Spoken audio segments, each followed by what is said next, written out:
Hey everybody, Jean here, and I get a lot of questions about editing and how I edit my photos, and I wanted to show you today an image that I got back from my film lab that was a complete disaster. And of course, when I opened it, I cried because where's the contrast? And they told me that my film was damaged and left in a hot car or went through the x-ray machine at the airport. Anyway, they told me it was unsalvageable. And a couple years down the road, I revisited these images and I thought, gosh, there's got to be a way of fixing it.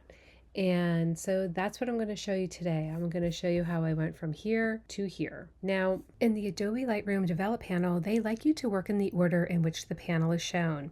For this example, though, I'm going to start with the blacks to make sure I have information in the image to see if it's even salvageable. The first thing you want to do is check your blacks. And when you bring them down, I see, yes, I have plenty of information in this image. I can definitely bring it back to life, which made me do the happy dance. I just kind of bring it back to about a good level. Again, I'm going to go in and fix this through some other tools in the Develop panel. The next thing I do is work on my white balance, and because this image was so yellow, I wanted to bring it down to neutralize it. So I brought the temperature way down, and I decided to leave the tint at 0 for now because I can always go back in and add it in later.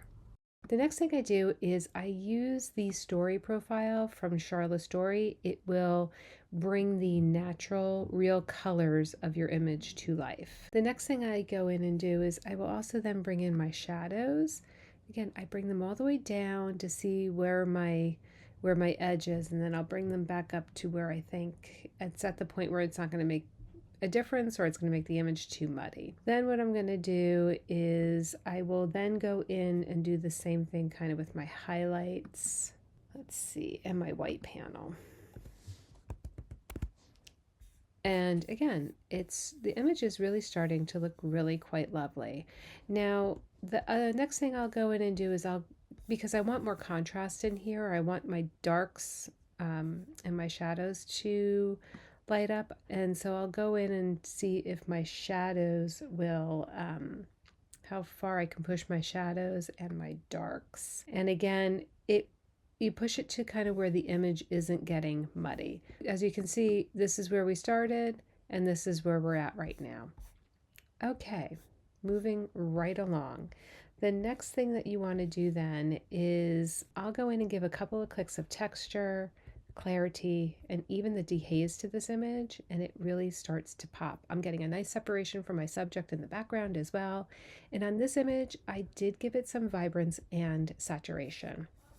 The next thing I did was I did go in and yellow and green hues. I do like my greens to be a little bit more on the blue side, and then I just up my luminance.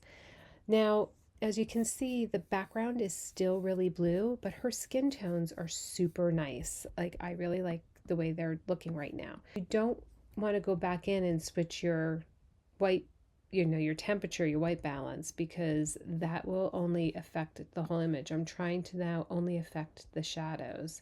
So I will go into the color grading panel, and I will then go in and select a warm tone to offset green. Red is opposite of green, so you add in red and saturate this up a little bit.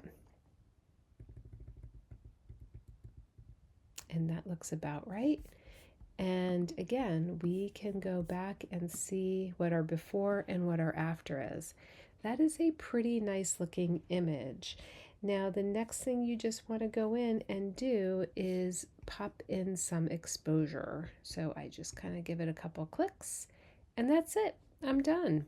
So here's the before and here's the after. I could definitely deliver that to a client and feel good about it. If you have any questions, hit me up and have a great day. Thanks for watching.